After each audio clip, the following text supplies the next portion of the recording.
নমস্কার। একটা বিষয় একটু বলে নিতে চাই যে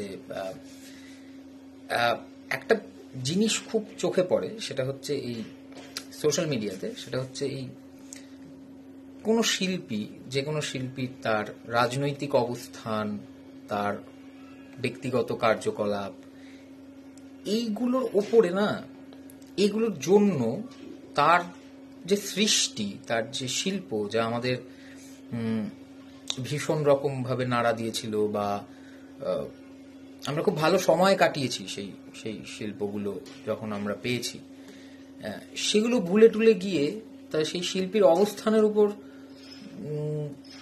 সেই লোকটাকে তুমি রিজেক্ট করো, সে ব্যক্তিগত জীবনে তাকে গালাগাল দাও, হ্যাশ নামাও, যা ইচ্ছে করো, কিন্তু তার সৃষ্টিটাকে রিজেক্ট করো না। মানে এটার কোনো মানে হয় না। হ্যাঁ, কোনো কোনো কোনো শিল্পীকে শুধুমাত্র তার অবস্থানের জন্য সেই তার ক্রিয়েশনটাকে পুরোপুরি গালাগাল করার, এটা দেখতে পাই সোশ্যাল মিডিয়াতে। সোশ্যালি খুব একটা দেখতে পাই না। সোশ্যালি আমরা আড্ডা মারি, নতুন মানুষের সাথে আলাপ হয়, নিজেদের পরিসরে আড্ডা মারি, সেখানে এই বিস্তর এই নিয়ে কথা হয়। কিন্তু এই এখন একটা এই কাদা ছোড়াছড়ির যুগে এইটা খুব চোখে পড়ে এখন, যে ওই তার শিল্পটাকেও যেন একটা মানে রিজেকশন, মানে আই ডোন্ট নো, মানে এটাকে কি পলিটিক্যাল কারেক্টনেস বলে কিনা আমি জানি না, আমি অতটা শিক্ষিত নই। যাই হোক, তো প্রতুল মুখোপাধ্যায় মারা গেলেন,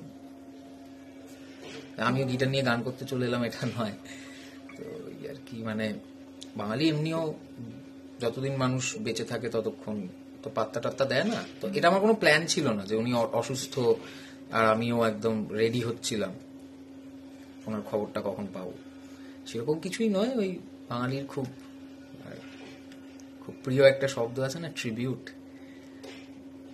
ওটাই ইচ্ছে হলো গাইলাম ভাই, আর অত কিছু নয়।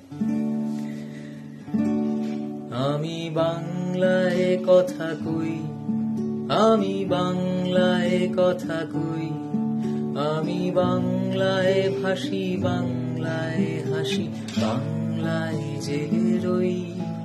আমি বাংলায় মাতি উল্লাসে করি, বাংলায় হাহাকার।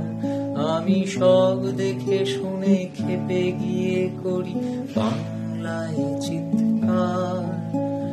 বাংলা আমার তৃপ্ত স্লোগান, ক্ষিপ্ত তীর ধনুক। আমি একবার দেখি, বারবার দেখি, দেখি বাংলার মুখ।